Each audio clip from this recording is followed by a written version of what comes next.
আমার কাছে মনে হয় পিরিয়ডের টাইমে পিরিয়ড কাপ বা হচ্ছে মিনস্ট্রুয়াল কাপ যেটা আমরা বলি সেইটা, তারপর হচ্ছে প্যাডের যে ট্যাম্পুনটা ইউজ করা অনেক বেশি ইজি। এটাকে যে কোনো প্লেসে যে কোনো সিচুয়েশনে ইউজ করা যায় আমার কাছে মনে হয়। তবে হ্যাঁ, এখানে একটা কথা বলতে হচ্ছে ট্যাম্পুনটা একটু এক্সপেন্সিভ। হ্যাঁ, এটাতে কিন্তু অ্যাপ্লিকেটর দেওয়া আছে। অ্যাপ্লিকেটরের কারণে এটা ইউজ করাটা আরও বেশি ইজি আমার কাছে মনে হয়।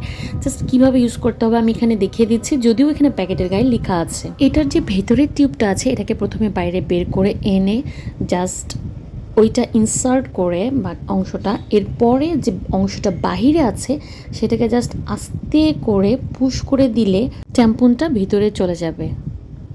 এইটা আসলে বলে বোঝানোর চেয়ে আপনি ভিডিওটা দেখলে ভালোভাবে বুঝতে পারবেন। এই কাজটাতে কোনো তাড়াহুড়ো করা যাবে না, অ্যান্ড হাত অবশ্যই ভালোভাবে ক্লিন করে নিতে হবে। এটা ইনসার্ট করা হয়ে গেলে টিউবটা আপনি আস্তে করে বের করে নেবেন, অ্যান্ড এটার যে স্ট্রিংটা এটা বের হয়ে থাকবে। পুল আউট করার সময় কোনো জোরে টানাটানি করা যাবে না। প্যাকেটের গায়ে ইনসার্ট সিস্টেম ফুল দেওয়া আছে। এটা হচ্ছে 16 পিসের, এটা হচ্ছে হ্যাভি ফ্লো এর জন্য আমি নিয়েছিলাম। এটার প্রাইস নিয়েছে 1100 টাকা।